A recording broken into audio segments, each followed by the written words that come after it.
ugu horeyn shacabka caasimadda waan soo dhaweynaya sida qiimaha leh uga soo qayb galeen barnaamijkan qiimaha leh waxtarka leh rabno in dadka wax lagu celiyo cidda xukunka joogtana ay la xisaabtanto cidda xukunka joogta adeegyada muhiimka iskaabayaasha dhaqaalaha sicir bararka dhibaatooyinka jira wadooyinka xidhan dakhliga tirabeelka lagu soo dalacay shacabka leeyahay waan lagu soo dalacay adeegyada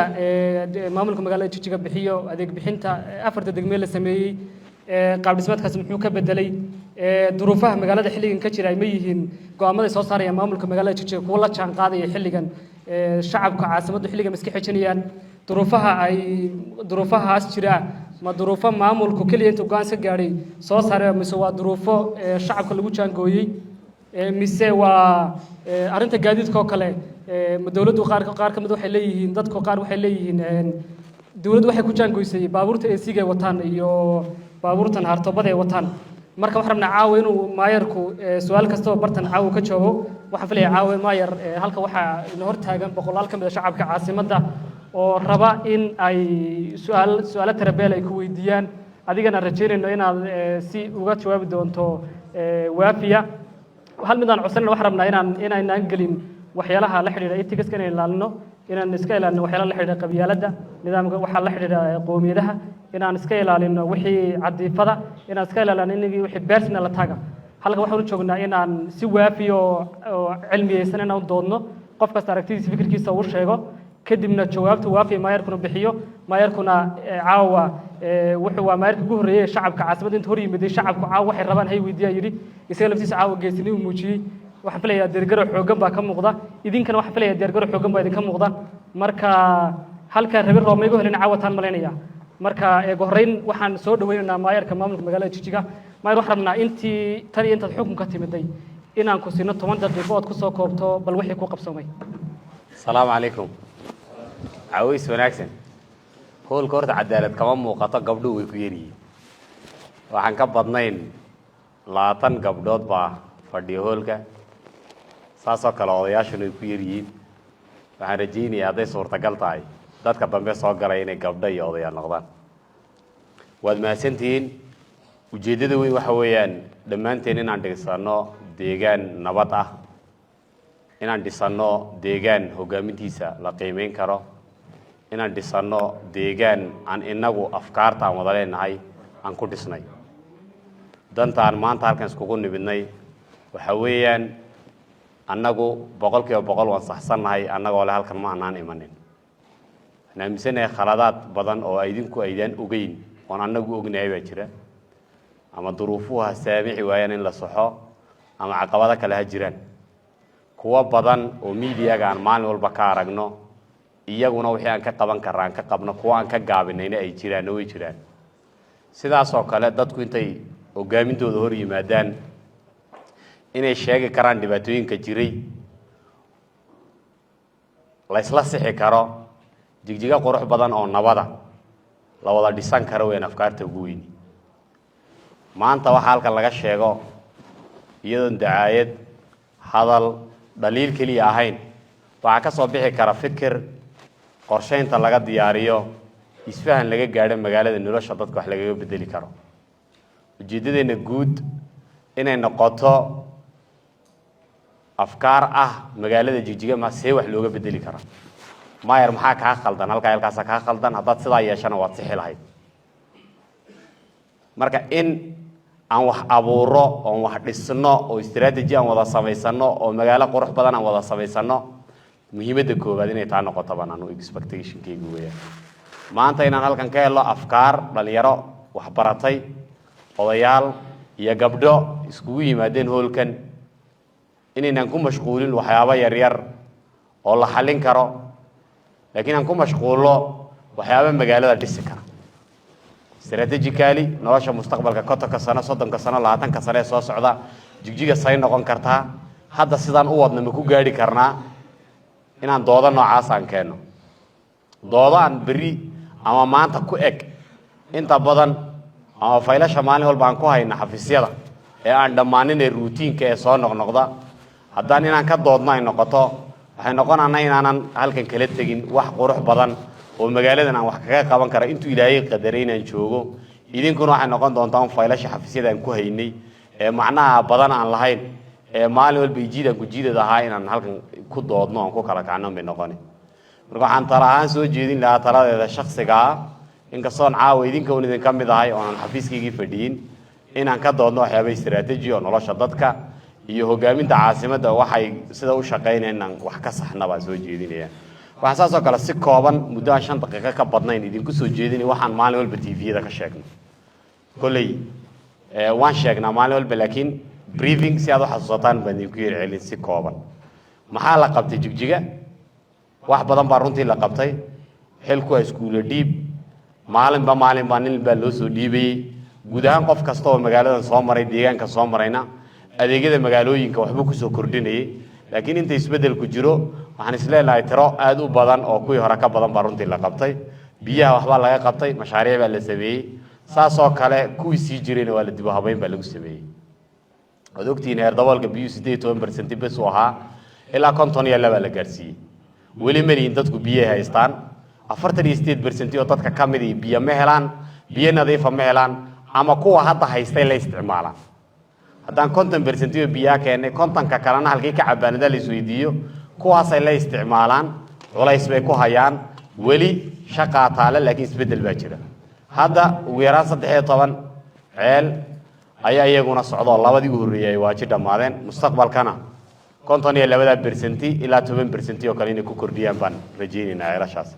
dhanka leedka markaad aragteen caqabado waaweyn baa ka jira magaalada Jijjiga laakiin shaqooyin la qabtaba iyaduna jirta caqabadaha ka jira waxa weeyaan waa hab maamulka leedka gudaha shirkadan dhibaato ka jirta dalkaba habka ay adeega dadka u siinaysa dhibaato ka jirta magaalada Jijjiga maanta leed yaraan kama jirto 15 MVA buu ahaa ilaa 41 MVA baa la gaarsiiyay powerka magaalada hadda yaala stationka magaaladu uu ka badan yahay laakiin dhibaatada jirto waa maxay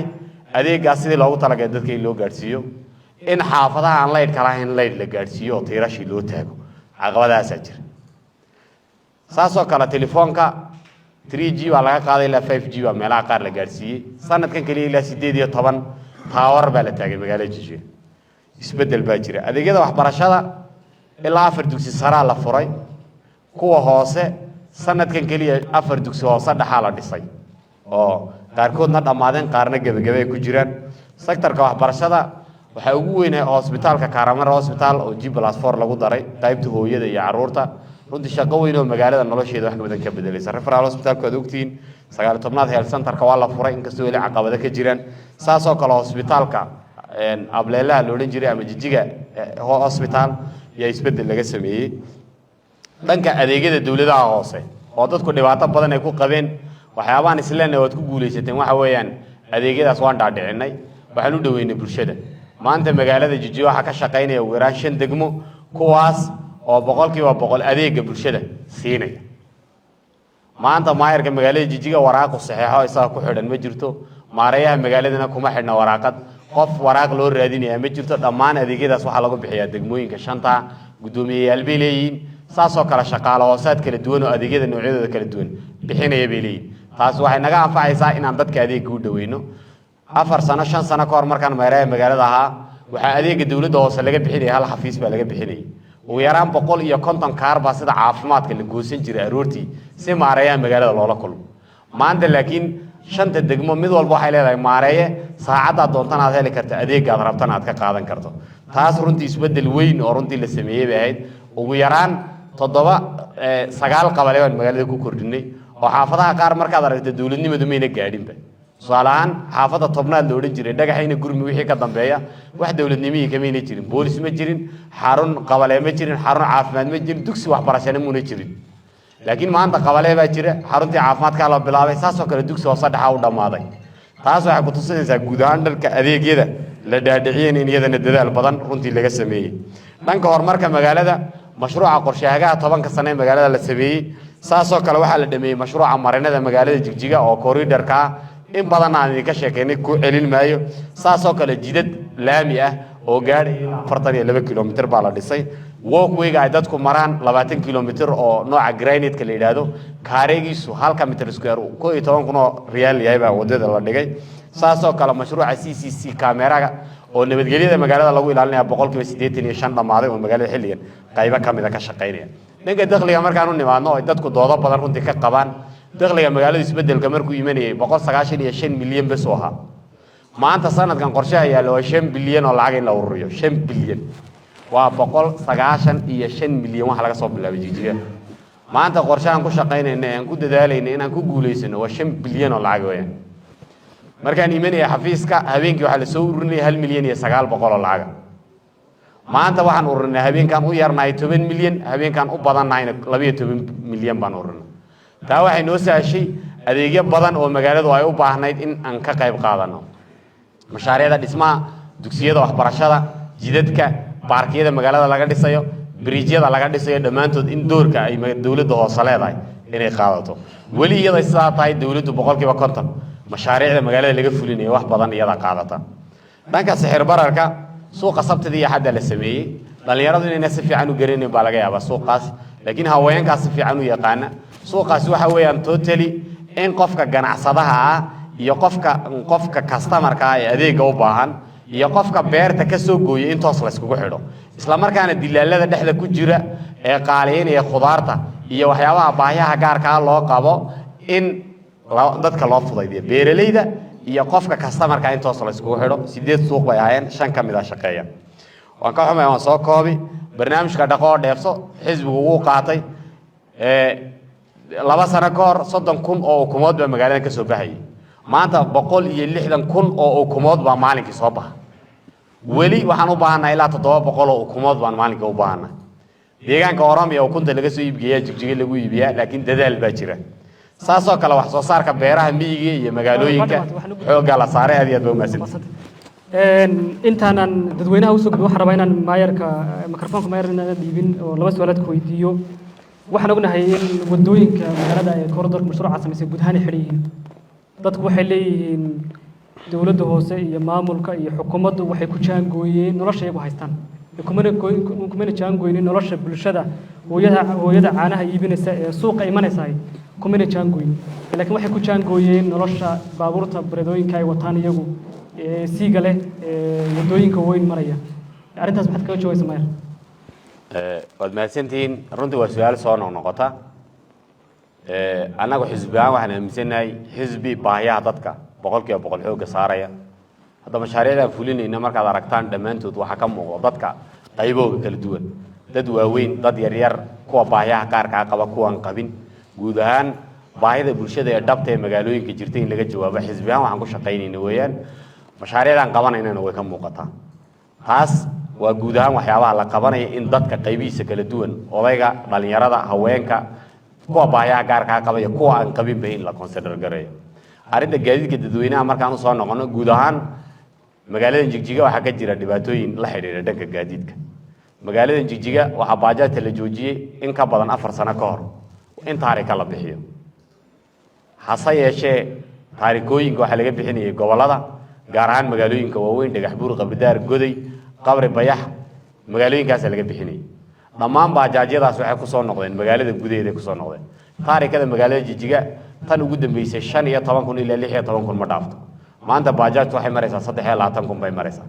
baajaajyadaasi dhammaantood waxay ka soo galeen waa gobolada deegaanka ay ka soo galeen oo ay ku soo noqdeen waxay ka dhigan tahay baajaaj tiro badan oo aan magaalada Jigjiga loo qorsheynayn baa runtii ku soo noqotay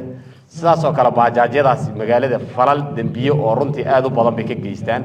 ugu yaraan waxaan 83 baajaaj oo ama dad lagu dhacay ama lagu dilay dhammaan dadka la dilay ee magaalada Jigjiga falalka dambiyada ka dhacayna waxa lagu fuliyay baajaajya lagu fuliyay guriyaha la xaday waxa lagu fuliyay baajaajya lagu fuliyay sidaas oo kale moobelada la dafay ee magaalooyinka aad arkayseen wadooyinka lagu dafay 4 bilood ka hor dhamaantood waxa lagu fuliyay baajaajo hadda dhanka kale transportation ka markaad aragto adduunka marka la qiimeeyo nidaamka hab maamulka gaadiidka mass transportation baa la consider garaya ama dadku inay gaadiid dad tiro badan qaadaya ay raacaan si wadooyinka ay ugu filaadaan marka ma yareedo soo koobiyay dadka maxaad u haysan hadda yani hal ka sheegaysa caawa horta sababta loo kansalayna isla faanaa ka horeysa waxa dadka loo hayay isla faan security problem baa jira waa koow illegal weeyaan dhamaantood oo sharci magaalada ku joogaan sax ma ta saddexaadna waxa weeyaan mass transportation baa magaalada loo baahan yahay ama gaadiid dad tiro badan qaadaya loo baahan yahay looma baahno 2 milyan 3 milyan oo baajaaj inaan wadooyinka ku soo deeyna hadaan taas sameynana waxa dhici doonta wadooyinkeena oo dhanba inayna baajaaj qaadin maalin walba baajaaj baa la soo iibsanayay dadku qudul daruuri bay baajaajta ka raadiyaan waxaasoo baajaaja maanta inta magaalada laga eriyo lama odhan karo maxaa la yidhaahdaa ku noqda gobolladii aad ka timaadeen marka annagu maxaan samaynay 5 sano wax strategic plan baan samaynay qorshaha 5 sano ee baajaajta lagaga guuraya samaynay 5 sano kadib baajaaj jigjiga kama shaqaynaysa ba totally maxaa lagaga gudbayaa from the beginning up to the end waa la diyaariyay waxyaabaha qaar push and pull factor waxa la yiraahdaa jira iyaga isriixa salahan baajaajti baa la joojiyay shirkadaha waaweyn ee magaaladu gaadiid bay soo galiyeen magaalada hadii laakiin baajaajtu ay joogto gaadiid ma shaqayneen basas baa magaalada soo galay waxaan isleenahay waxyaabaha qaar iyaga isxaliyaba by nature investorku maanta markuu arko wadadii oo banaan oo dadku waxay raacaan la wuxuu keenayaa gaadiidkii laakiin baajaajtu iyadoo ciirciiraysa haday taagantahay meel laga maro leeyahay ma keenayo xalku dadku ku jira mid kale bulshadu ku jira dawladdu ku jira anagu istaraatiiji ahaan gaadiidka iskaashatooyinka waan abaabulnay qaar badan oo ka shaqeeya marxaba maxaa la yiraahdaa barako barwaaqo beder dhamaantood hadda way ka shaqeeyaan anaguna gaadiid aan gelinay baa jirta halkan ku soo dhawaan ma idinku ugu dambeyn xalku muxuu yahay waqti xalku wuxuu yahay bulshada qayb qaadato oo sida hadda la sheegay maalgashadayaal waaweyn oo deegaanka jooga gaadiidkooda soo galiyay halkay ka mid yihiin basas yar oo dhalinyarada shaqo abuur loogu sameeyay hadda ay ku shaqeystaan aad u badan baa jira halkay ka mid yihiin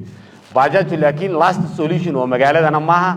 magaaladana waxay u baahan tahay master transportation kaasna pull and push factor waxa la yiraahdo baahiyaha keeni doona maantana in badan oo kamid ah almost in xalismeen baa la moodaa baajaajtana shaqada ugu weyn aan qabnay waan discourage gareynay baajaaj cusub maanta la soo iibsaday ma jirto tii hore bay dadku rabaan inay gobolada ku celiyaan baajaajku deegaanka laga ma kansali karo laakiin magaalooyinka yaryar ka shaqeysa dhagaxbuur goday wajaale ka shaqeeyaan magaaladani magaalo istiraatiiji ah laakiin ma yarsaad sheegtay waxa soo galay ku lagu tala galay qabri dahar iyo goday iyo shabeelle inaad idinku soo maraysan Soomaaliya oo idinku aad ka joojisaan waxyaabaha qaar markaad inaad maaraysaad rabto social impact-ga la eega tusaalahan suuqa magaalada jigjiga dhammaan wadooyinka dhan haween baa fadhiya masaakiina maanta hadii la yiraahdo hal xaabo oo hal kiciyo oo banaanka lagu daadiyo the social impact baa imanaya saameyn bulshada imanaysa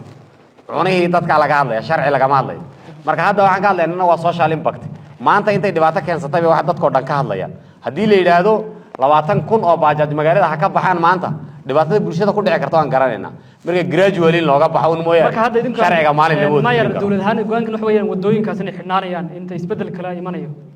wuu yimid isbedelkaas maanta waa la arkaa dadku gaadiid bay isticmaalaan anoo arkeela baan ka soo kala aroorti dhamaan dadku dhamaasiyay raacaan waxoogaa dhibaato waxay ka jirtaa wadada harkeela xamdo hotel wadada ka marta wada si fiican u shaqeynaysa ma waa wada burbursan oo aan dareemaya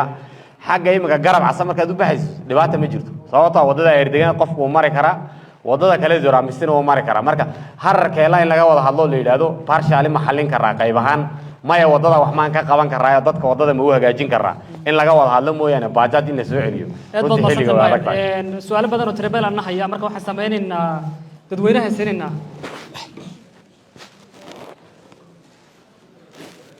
xaqana wiil ka sii dadka shacabku way samaabulaan ka qaybgalka bulshooyinka jira wadooyinka way samaystaan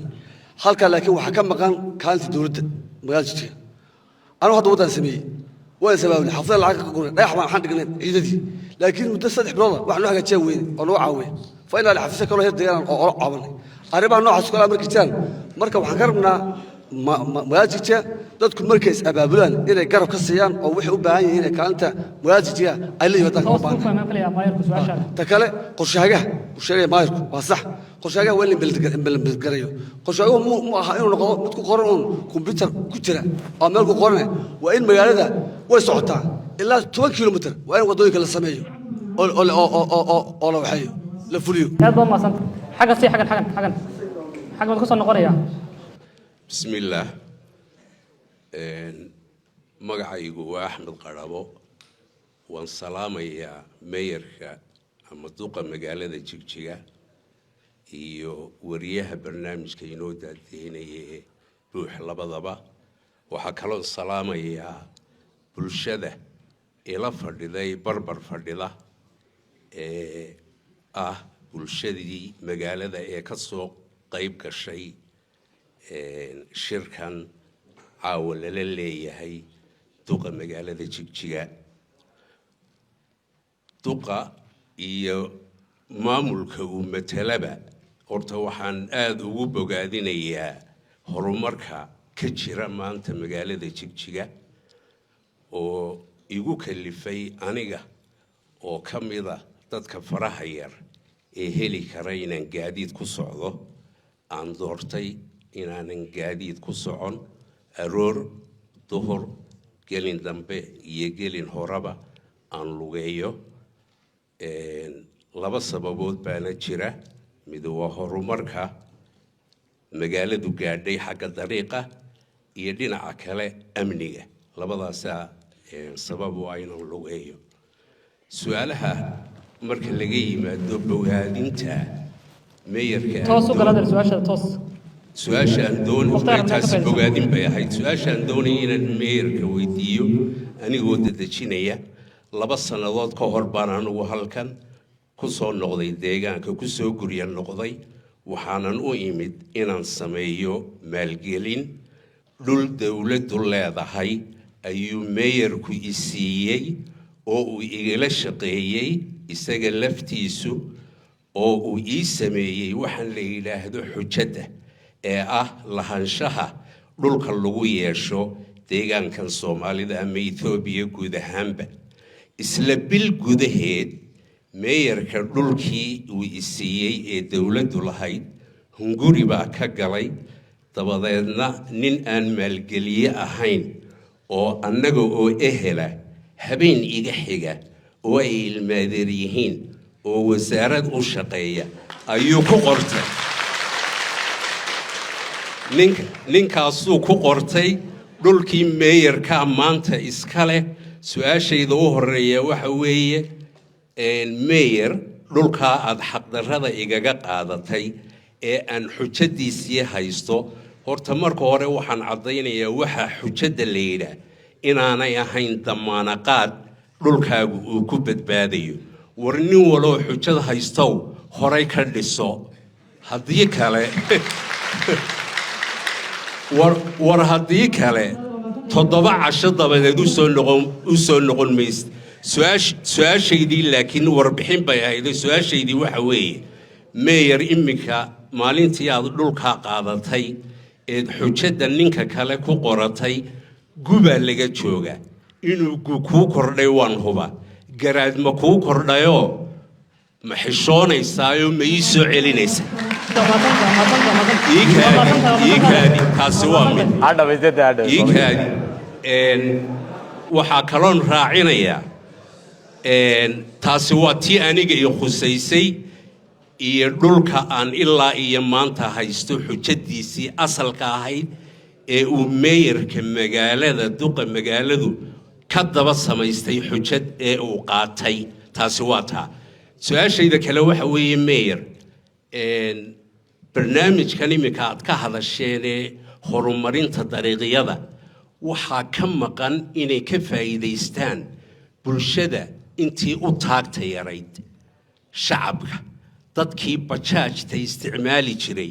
waxaa tidhi waxaanu doonaynaa in aanu bajaajta aanu discourage garayno oo aanu dariiqa ka saaro tartiib bay taasi ku iman kartaa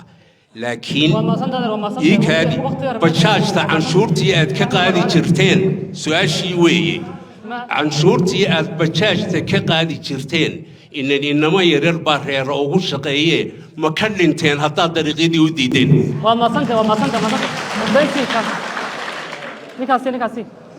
marka hore maayarka runtii aad baan ugu mahad celinayaa geesinimada uu qaatay ee bulshadiisa uu ku soo hor istaagay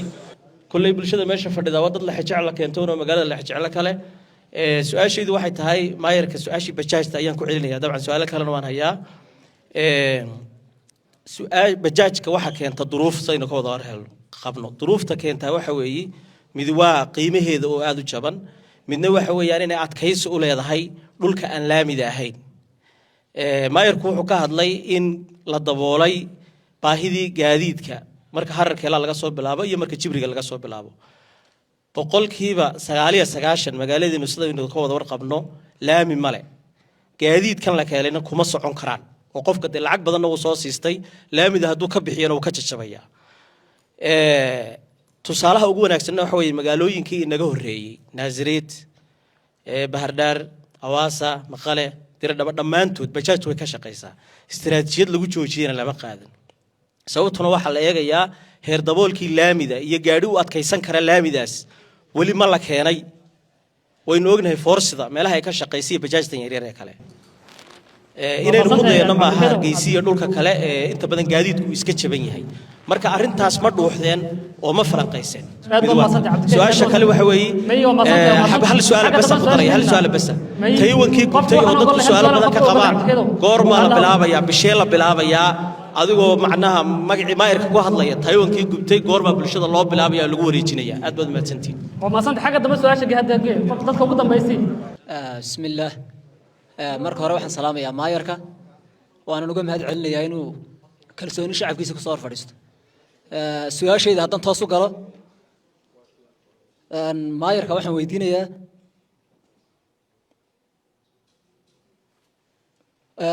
maayir qorshahagahan ama GPS-ka sanadkii 4 jeer baa la bedelaya bil gudaheed marka shacabkii la siiyo xujad bisha ka dambaysa haddana waxa leeyahay meeshii wadda ku dhacday qorshahagahan adagta ku wadato goormaad dhigaysaa oo si cadaalada ay dadku u helayaan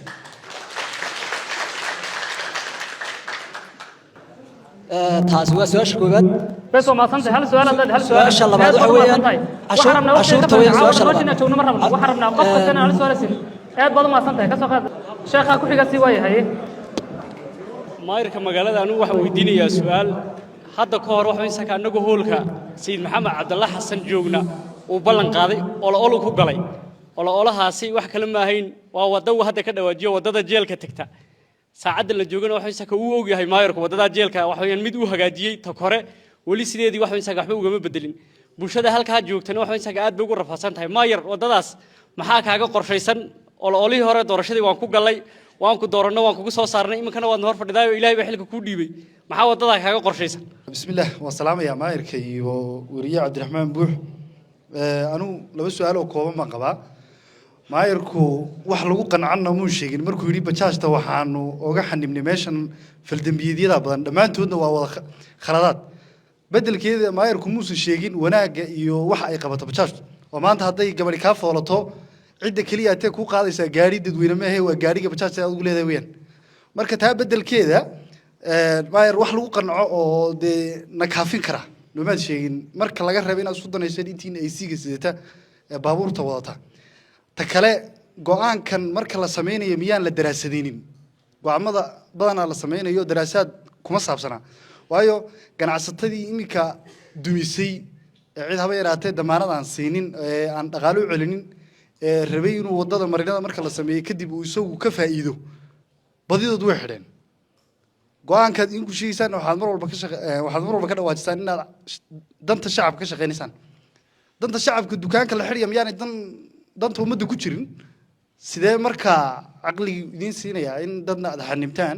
dadna aad fursad siisaan su'aasha labaad ee kale waxa weeyaan hooyooyinka masaakiinta ee wadooyinka laamiga fadhiya 11 habeenimo arkaysa iyagoo ubadkii dhaxanta dhacayso ay fadhiyaan oo la fadhiyaan oo gaajo dartood halka ay u hayaan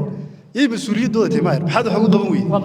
maasantahay maasha mikrofon ka soo qaad bas waxa siinana maayirka siinana kadib aan ku soo noqonay idinka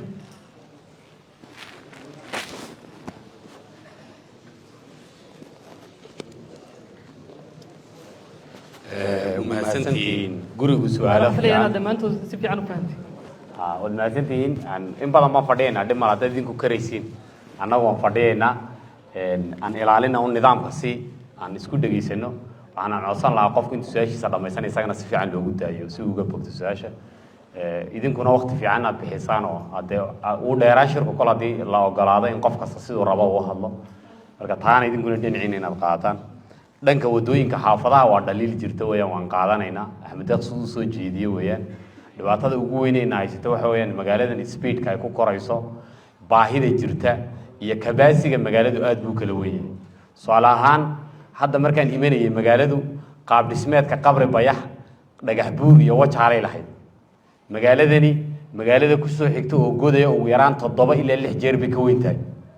qaab dhismeed marka ka shaqeyn kara oo bulshada hoose gaari kara looma diyaarin taasi waxay keentay in bulshada baahiyeeda dhabta ah ee hoosta yaala la gaari waayo in kafla katamaagu waxaan rabnaa uu isku filaado uu ka jawaabi kara baahida jidcadaha ee xaafadaha dhexdooda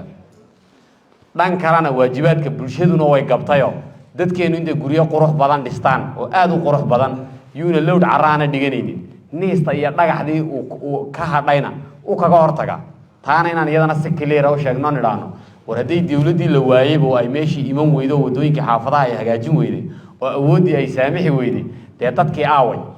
dadkuna mas-uuliyad buu lahaa taasina inay jirtaan isla qaadano dhibaatada magaaladan haysatay waxay ahayd waxaan hal cagaf ka badnayn bay lahayd magaaladani oo jidadka loogu talagalay in lagu dayactiro hal cagaf maanta jigjiga waxay ka qaban karto ood garan kartid aad bay u liidan tahay doorkan waxaan ku guulaysanay inaan 18 mashiin oo kuwa jidadka ka shaqeeyaan soo iibino 300 oo milyan lacag gaadhayso ayaa waxaan bangiga Shabeelle loogu soo iibiyay machinery dhammaystiran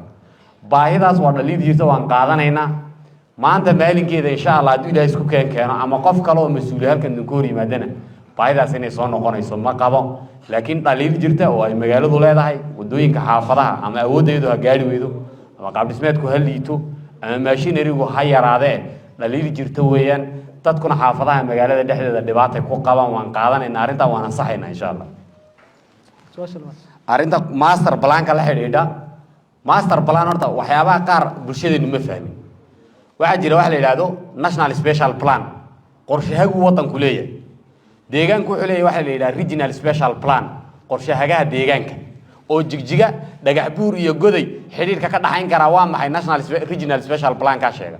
national special plan kuna wuxuu sheegaa haran iyo jigjiga sida la iskugu xidhayo waa national special plan laakiin waxa ku eedanaya inaadan waan ku soo socdaa